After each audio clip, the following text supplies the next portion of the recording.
iglesia que busca conocer más de ti por medio del conocimiento de Jesús, de la revelación de tu Santo Espíritu y de la Escritura que nos trae la totalidad de lo que tú eres, cómo eres y los planes que tienes para con tu pueblo.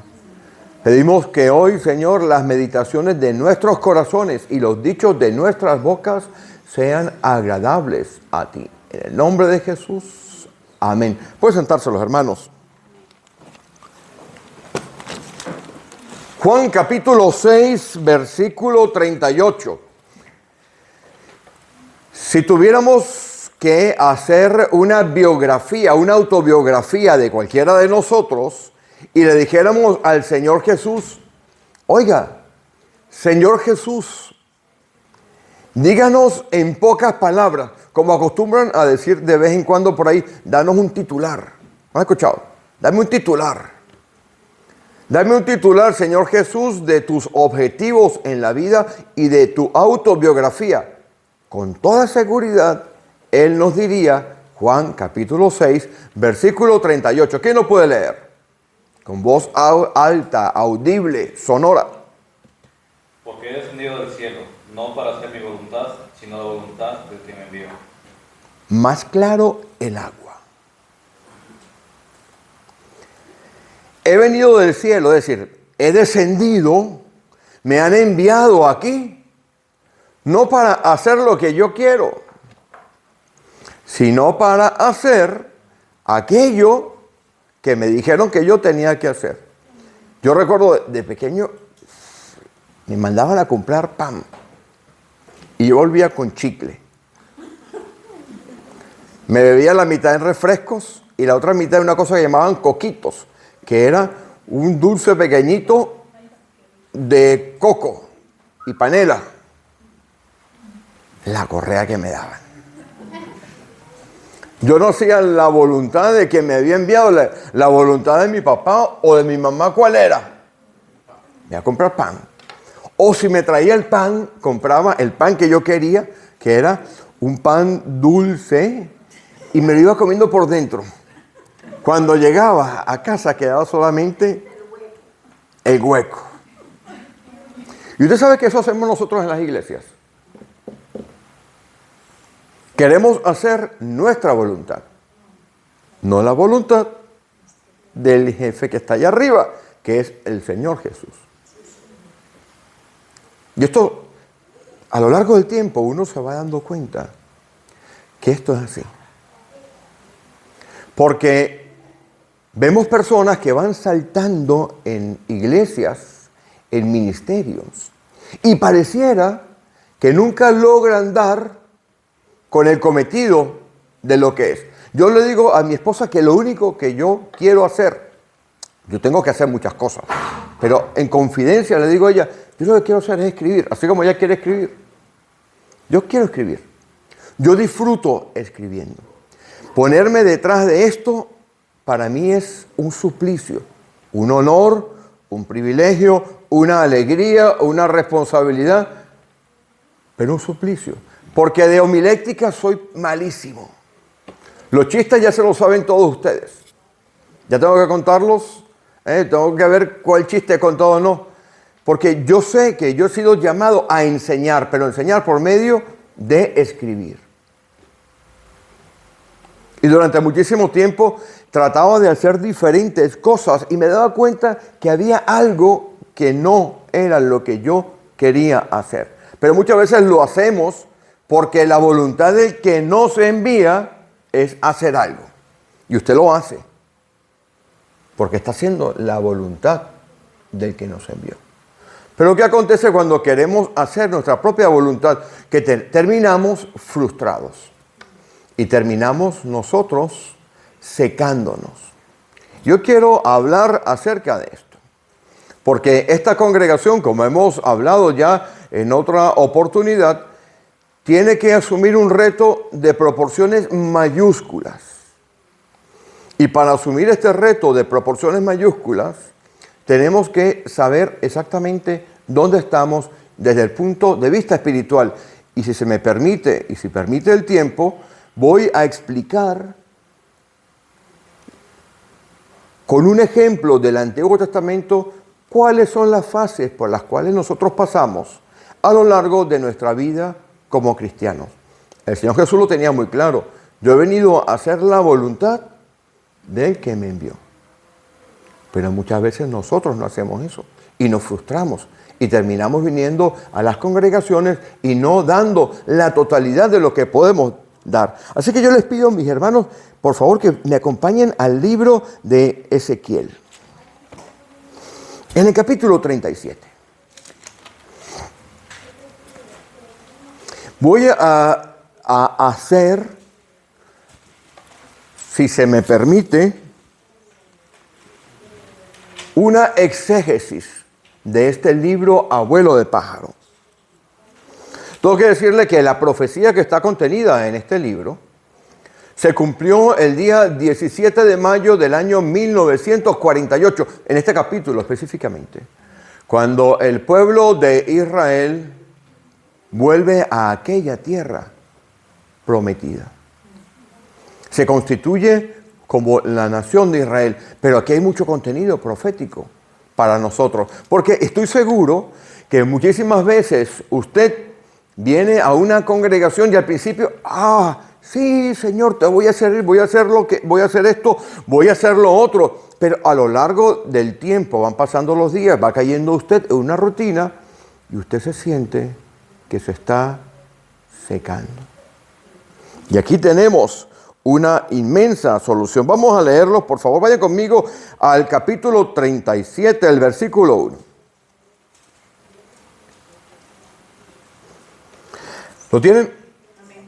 La mano de Jehová vino sobre mí y me llevó en el espíritu de Jehová y me puso en medio de un valle. Ojo con esto. Ojo con esto. Estos huesos están en un valle. ¿Saben lo que es un valle? Está montaña de un lado y montaña de otro. Estos huesos no están en un sepulcro. Estos huesos están expuestos. Todo el mundo puede ver que están esos huesos allí. Y me puso en medio de un valle que estaba lleno de huesos. Ahí había huesos a montones. Y me hizo pasar cerca de ellos por todo en derredor. Y aquí que eran muchísimos sobre la faz del campo y, por cierto, secos en gran manera. ¿Cuántas veces nos pasa que venimos a nuestras congregaciones, hacemos lo que tenemos que hacer y sentimos que estamos secos? Absolutamente secos. En nosotros solamente hay rito, solamente hay religión. Y usted busca, a veces busca usted el apoyo en un hermano o en una hermana que está al lado suyo. Resulta que está seco como usted. Está seco como usted. Usted está seco y cuando busca apoyo en alguien que usted considera que está verde, usted medianamente busca algo más allí y se consigue que está absolutamente seco. ¿Cómo puede estar usted? Eso hace que usted se mantenga en una situación de tristeza. Mire, los cristianos no han sido llamados a vivir una vida de tristeza. El diablo nos ha engañado para hacernos creer que tenemos que vivir una vida de derrota. Esto no significa que no pasemos circunstancias y problemas, porque seguro que levantamos una encuesta aquí y todos nosotros hemos tenido que afrontar situaciones difíciles. Si no, no habrían testimonios, ¿no? Los testimonios que se dan aquí es por la sencilla razón de que Dios ha hecho algo en su vida. Pero vamos a seguir leyendo aquí. Y me dijo, hijo de hombre, ¿vivirán estos huesos? Y dije, Señor Jehová, tú lo sabes. Me dijo entonces, profetiza sobre estos huesos y diles, huesos secos, oíd palabra de Jehová. ¿Por qué nos podemos secar? La primera pregunta es, ¿por qué podemos llegar a ser como estos huesos? Hay una respuesta espectacular que está en Jeremías. Busque por favor Jeremías capítulo 2.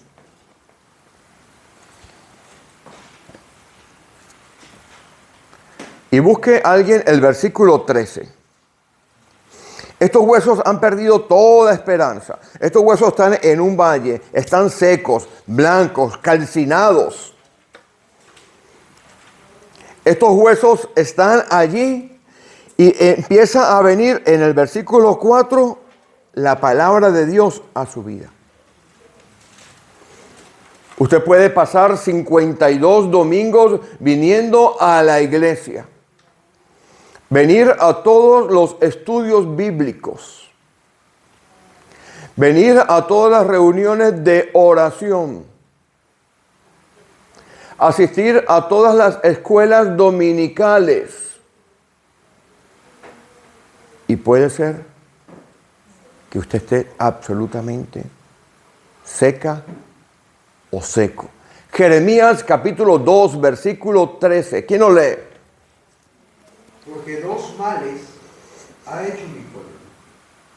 Me dejaron a mí, fuente de agua viva, y cavaron para sí cisternas rotas que no tienen agua. Ahí está la respuesta por qué empezamos a secarnos en nuestra vida. Empezamos a secarnos en nuestra vida espiritual cuando en vez de hacer lo que Dios quiere que nosotros hagamos, hacemos lo que nosotros queremos. A mí me fascina escribir. Le decía a mi esposa que yo tengo 2 libros para publicar, no los he publicado. Los tengo ahí en mi computador, en mi ordenador. Le decía que hablábamos ayer o esta mañana, tengo 1500 sermones aproximadamente que he dado para publicar. Ella me dice, públicalos. Tengo meditaciones de estas que estoy empezando a poner ahora, otra vez, que la han visto, alrededor de habrá unas 2000, 2200 por allí. Me fascina escribir. Pero eso es lo que me gusta a mí. Yo tengo que cavar la cisterna que Dios me ha dicho que yo cabe. ¿Y saben cuál es? Ponerme aquí. Pablo decía que algunas veces decía, miserable, ¿qué voy a hacer yo? Yo tengo que seguir adelante, tengo que predicar el evangelio. Algunas veces uno se siente así. Pero ¿por qué yo no me he secado? ¿Por qué hay personas que se secan? Porque aquellas que abren las cisternas, léalo de nuevo, por favor, mi hermano, que no contienen agua. Porque dos males ha hecho mi pueblo. Me dejaron a mí, fuente de agua viva, y cavaron para sí cisternas rotas que no retienen agua. Cuando dejamos de lado a Dios y hacemos lo que queremos, aún dentro del ámbito de una congregación, usted, mi hermano, mi hermana, va a empezar a secarse. No hay manera de que usted pueda retener el agua del Espíritu de Dios que va a recibir en los 52 domingos, en el YouTube que usted vea, porque usted no ha alineado su vida con la vida de Dios. Los propósitos de Dios con los suyos. Dios va por un lado y usted va por otro. Y cuando eso acontece en nuestra vida, poco a poco nos vamos colocando como estos huesos. Versículo 5. Volvemos de nuevo, si les parece bien. Así ha dicho Jehová el Señor a estos huesos: he aquí yo hago entrar espíritu en vosotros y viviréis. ¿Cómo puede acontecer eso? Primero, si usted va al versículo 4, dice que oyó. Lo lee, ¿verdad? En el versículo 4, oyó, oíd palabra. ¿Cómo hace usted si usted reconoce que se está secando y reconoce que arrastra los pies cada vez que viene a la iglesia? Ritualismo, para que no me llame el pastor, para que no aparezca un mensaje de WhatsApp.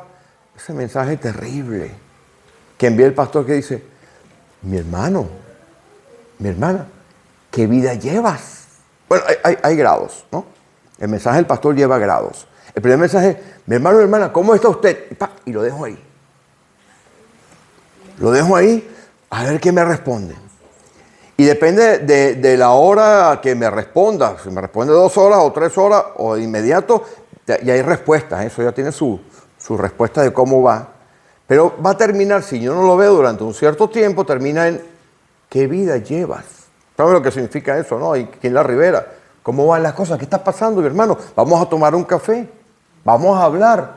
Porque resulta que muchas veces uno se seca y no busca la ayuda. La primera cosa que usted tiene que saber es evaluar si está secándose o no. Y para eso vamos a echar mano de 2 de Corintios, en el capítulo 13, en el versículo 5.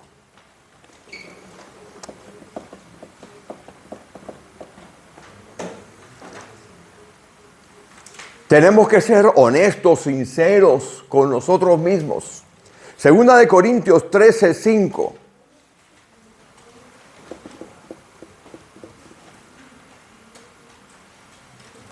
¿Qué dice? ¿Quién lo lee? Examinaos a vosotros mismos si estáis en la fe. Probaos a vosotros mismos. ¿O no os conocéis a vosotros mismos que Jesucristo está en vosotros? A menos que estéis reprobados. Usted puede engañar a cualquiera. Yo puedo engañar a cualquiera. Pero hay 2 a los cuales usted no puede engañar. Al Señor Jesús y a usted. Usted puede venir aquí, saltar, gritar, hablar, dar testimonio, cantar, qué sé yo lo que puede hacer usted en 52 domingos. Pero adentro usted sabe que tiene un esqueleto seco. Entonces, la manera que tenemos nosotros para que ese esqueleto sepamos si está seco o no, la manera que tenemos que hacer es probarnos a nosotros mismos. Eso es fundamental. Pero, ¿cuál es la prueba que tiene que hacer? Léalo de nuevo.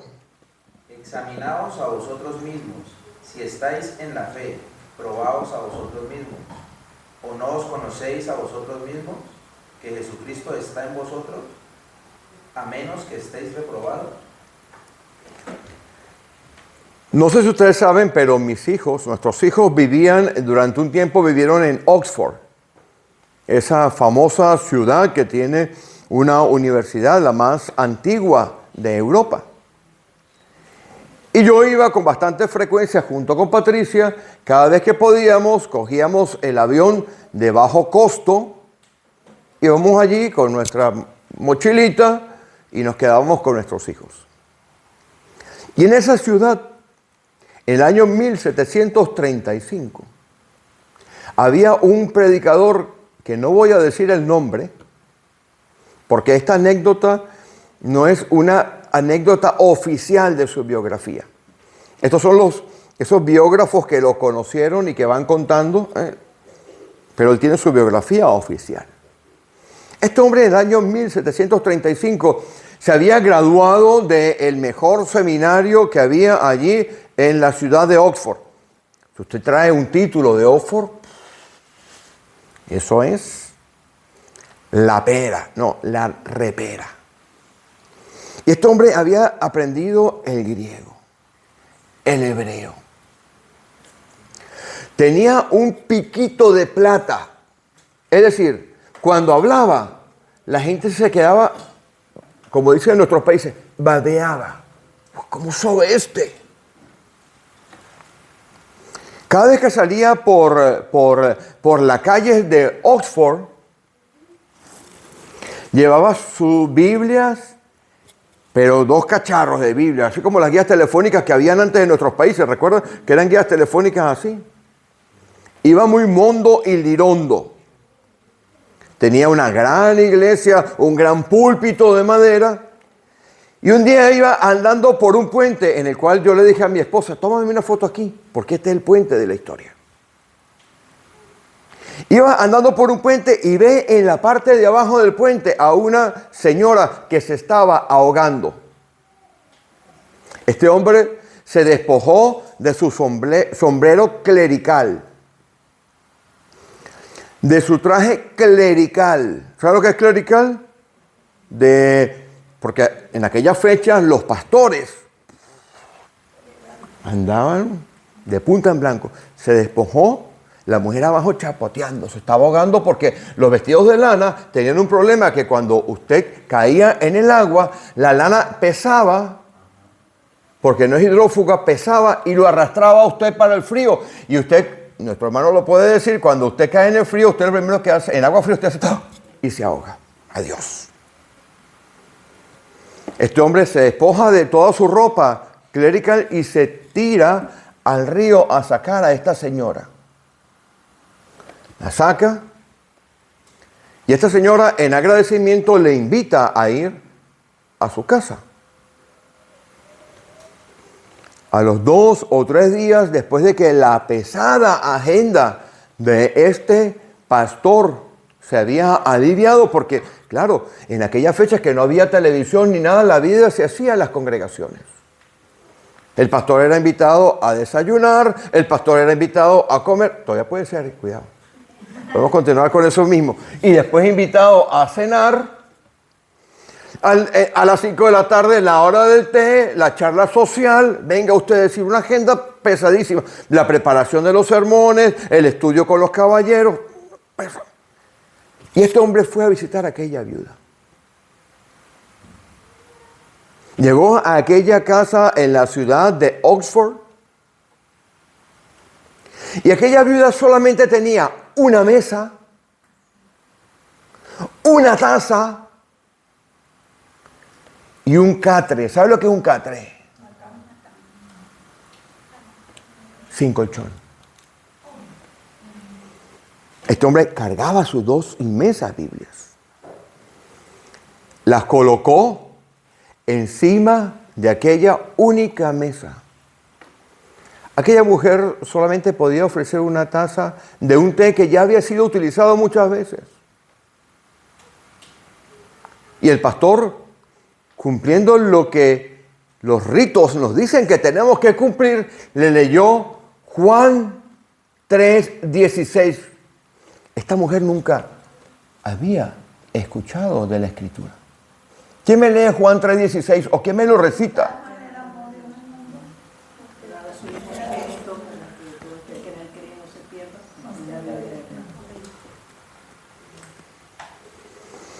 Cuando este hombre le dice eso a aquella mujer viuda que todavía mantenía sus ropajes húmedos, la mujer empezó a saltar. Yo quiero eso, yo quiero eso, yo quiero eso, yo quiero eso. De tal manera amó Dios al mundo, que ha enviado a su Hijo unigénito para que todo aquel que en él cree no se pierda, tenga vida eterna. Yo quiero eso, yo quiero eso. Y en ese momento esa mujer tuvo una conversión. Y aquel pastor, aquel famoso predicador, que después, este fue el punto de quiebre en su vida. Sintió eso, vio a aquella mujer que no tenía la mitad de lo que él tenía. Que no tenía una iglesia, ni una gran congregación, ni fama, ni prestigio, ni estudios, ni nada. Dice sus biógrafos que cogió la Biblia y la cerró. Y se fue a su iglesia. Abrió aquellas pesadas puertas de madera, fue directamente y se arrodilló detrás del púlpito. Probaos si estás en la fe. Hizo una oración muy sencilla. Señor, yo quiero tener lo mismo que tiene esa viuda. Quizás usted no me haya entendido, quizás no he explicado correctamente esto. Este hombre conocía la Escritura. Era uno de los más grandes predicadores que ha habido jamás. Pero ese día se convirtió. Entendió que estaba seco. Y la única forma de que no nos sequemos es que pidamos que el Espíritu de Dios habite en nuestra vida. Vamos de nuevo a Ezequiel. Miren lo que acontece aquí. Versículo 5. Así ha dicho Jehová el Señor a estos huesos. He aquí, yo hago entrar espíritu en vosotros y viviréis. Estos huesos estaban muertos. Estaban secos. Y si usted mira desde el versículo 7 hasta el versículo 8, usted verá que estos 206 huesos empiezan a sufrir o a experimentar algo increíble. Lo voy a leer. 7 y 8 aún no tienen espíritu. Profeticé pues como me fue mandado, y hubo un ruido mientras yo profetizaba, y aquí un temblor, y los huesos se juntaron cada uno con su hueso. Las cosas se van poniendo en el lugar correcto. 206 huesos desparramados. Cada individuo tiene 206 huesos. Y vino el Espíritu de Dios sobre ellos y empezó a organizarse el tema. ¿Me van siguiendo, no? 8. Y miré, y aquí tendones sobre ellos y las carnes, es decir, los huesos, por arriba de los huesos, lo que sostiene los huesos son los tendones, ¿verdad, mi hermano? Y después el músculo, y después la piel. Es decir, el Espíritu de Dios operando en aquellos huesos secos empezó de adentro para afuera. Señor, yo quiero tener lo que tiene esa mujer. Cuando aquella mujer empezó a saltar, aquel predicador quedó roto por dentro. Después de eso se dio al evangelismo misionero.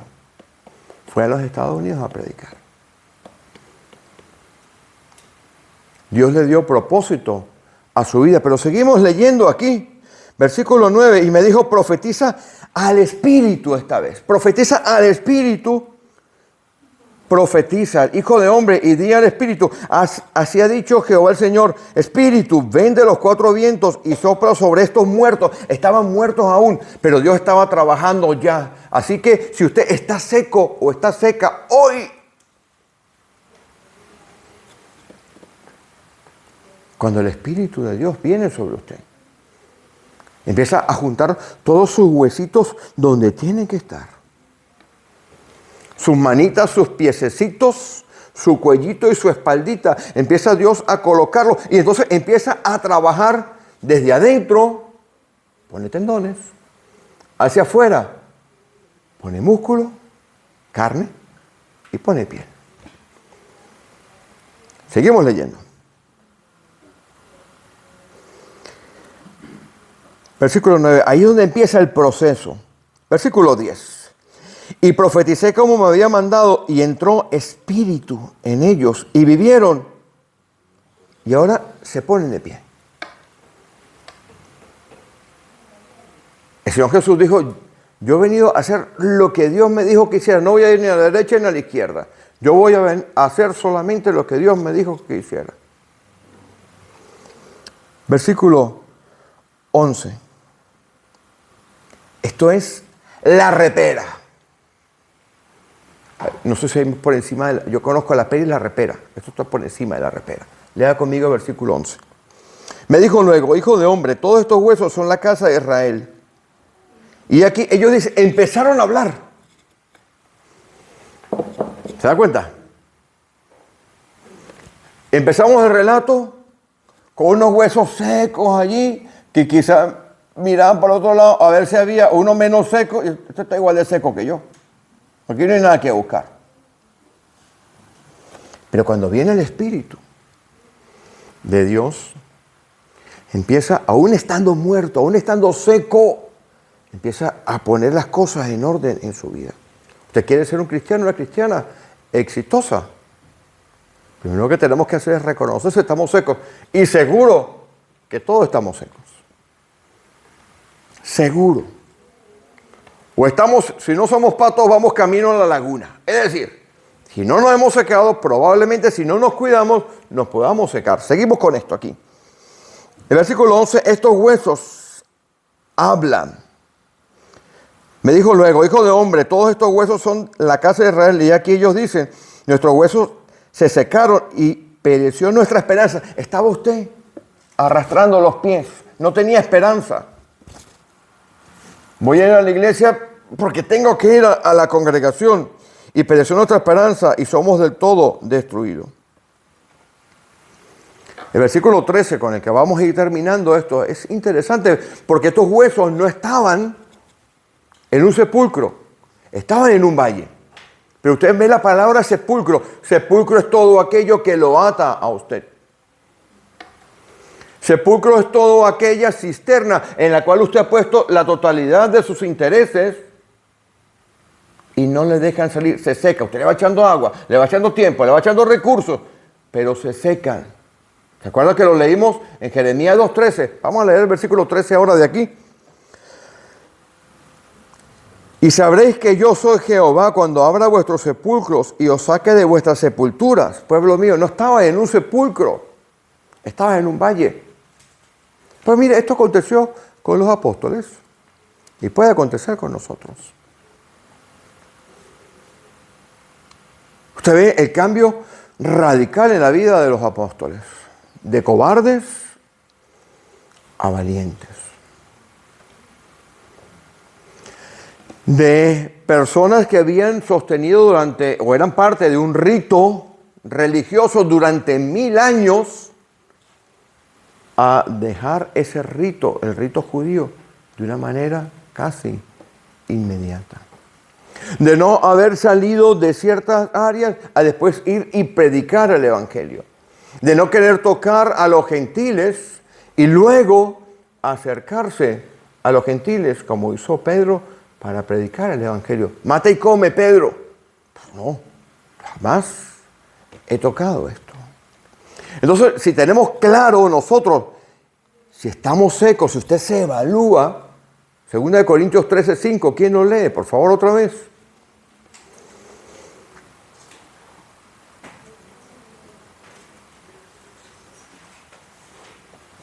Examinaos a vosotros mismos si estáis en la fe, probaos a vosotros mismos.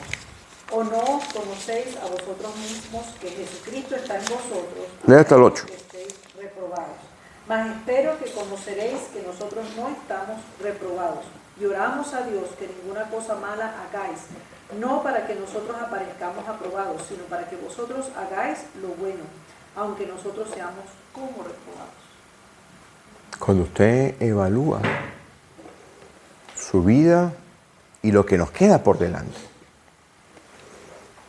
cuando usted entiende que probablemente usted ha estado haciendo cosas en su vida que no necesariamente son malas, sino que usted no ha alineado su vida con el propósito de Dios, usted se va a secar.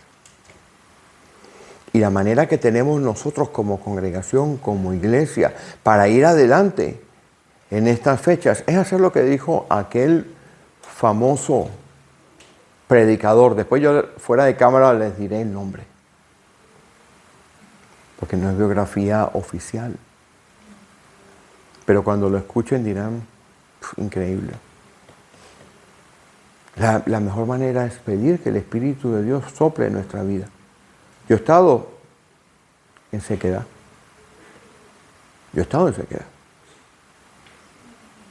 Yo he querido salir corriendo, abandonar, hacer otras cosas.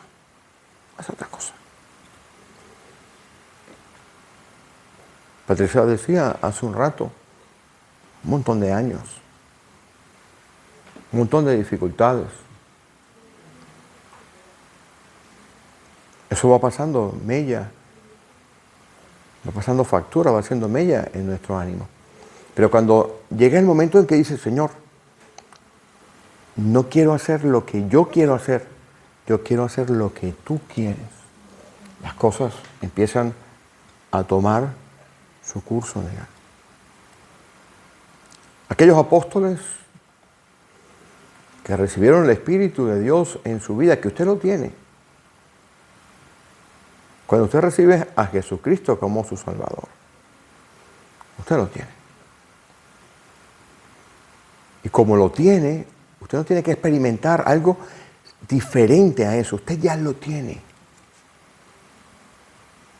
Dice la Escritura en 1 de Juan que la unción del Santo está en nosotros y que no se va. En el capítulo 5, lo puede leer luego. Voy a terminar con Efesios. Permítame terminar con Efesios. Vamos al capítulo 4 de Efesios.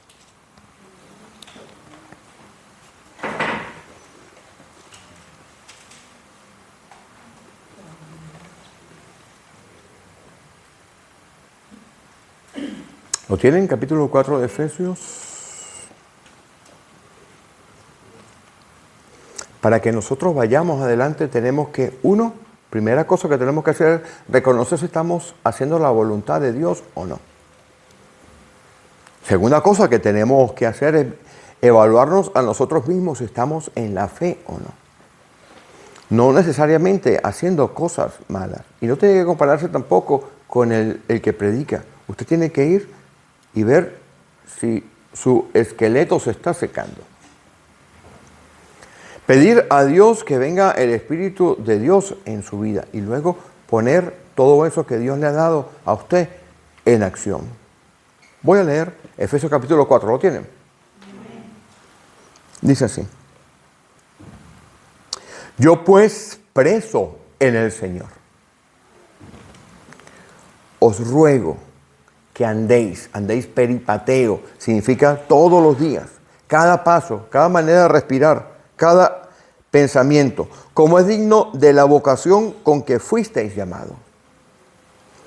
Con toda humildad y mansedumbre, soportándoos con paciencia los unos a los otros en amor, solícitos en guardar la unidad del Espíritu en el vínculo de la paz.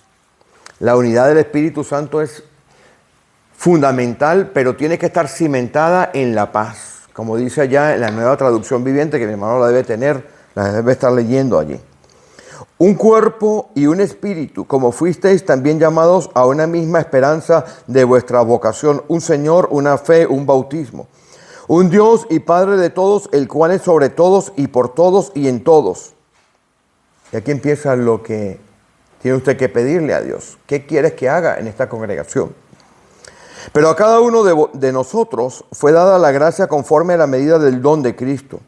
Por lo cual dice, subiendo a lo alto, llevó cautiva la cautividad y dio dones a los hombres. Y eso de que subió, ¿qué es? Sino que también había descendido primero a las partes más bajas de la tierra. El que descendió es el mismo que también subió por encima de todos los cielos para llenarlo todo. Y él mismo constituyó, didomi, dio de regalo, dio a la iglesia, a todos nosotros, apóstoles, a otros profetas, a otros evangelistas, a otros pastores y maestros, con un solo objetivo, a fin de perfeccionar, equipar a los santos para la obra del ministerio, para la edificación del cuerpo de Cristo, hasta que todos, hombres y mujeres, niños, mayores, jóvenes, lleguemos a la unidad de la fe. La unidad de la fe, la palabra unidad es tan importante en la Escritura. Hay tres palabras que se utiliza en el griego para la fe. Una es eis, la otra enotes, y la otra no la recuerdo ahora, pero son tres. Esa fe, pero para unidad. Bien, gracias por el apunte. Y las tres hablan de algo muy sencillo. Uniformidad, no, sino concordia en el pensamiento. La otra es sinfoneo. Como sinfónica. Usted puede ser diferente, venir de diferentes culturas, tener diferentes maneras de hablar. Pero la unidad significa que tiene que tener unanimidad de objetivos. Los objetivos son los de Dios. Y todos en conjunto vamos edificando la iglesia. Versículo 13, hasta que todos lleguemos a la unidad de la fe y del conocimiento del Hijo de Dios, a un varón perfecto, teleios es la palabra, maduro, se traduce en otras traducciones, a la medida de la estatura de la plenitud de Cristo. Y esto tiene una gran ventaja, para que no seamos niños fluctuantes, llevados por doquier de todo viento de doctrina. Usted mira el internet solamente y verá todo lo que hay.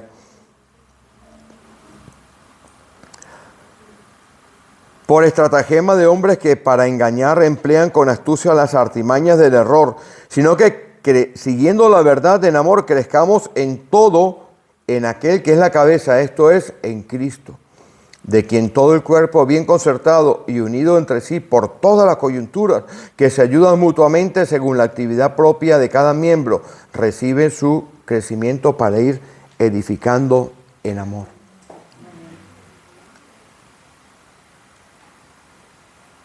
Primera cosa, evalúese usted. Señor, ¿qué tengo que hacer este año congregacional? Me he apuntado para esto, pero igual para esto no funciono. Me gusta, pero no es lo que tengo que hacer. ¿A dónde me vas a enviar tú? ¿Qué quieres que haga? Se apunta allí. Pide a Dios el Espíritu para que sea renovado otra vez. Usted tiene el Espíritu Santo, pero el renuevo lo saca usted del sepulcro. Fallas constantes, problemas constantes, situaciones que usted no se siente cómodo, arrastra los pies, siente ritualismo, no tiene vida, siente que usted no tiene vida en usted. Y una vez que usted hace eso, se inserta en la congregación y trabaja a tope, como dice aquí en el versículo 16, para que todo el cuerpo, bien concertado y unido entre sí, se ayude mutuamente. Usted sabe que el Señor Jesús oró por esto. Vaya conmigo, este es el último de verdad. Vaya conmigo a Juan 17.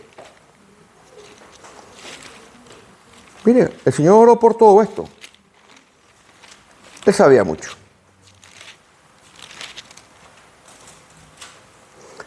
La oración que está en Juan 17 arranca en el pasado eterno. Trata de los apóstoles en el presente y llega hasta nosotros en el futuro. Lo voy a leer. Del versículo 1 al 5, voy a leer el versículo 5. Glorifícame tú para contigo con aquella gloria que tuve contigo antes que el mundo fuese. Está arrancando esa oración en el pasado eterno. En el versículo 6 está hablando de los apóstoles, en el presente.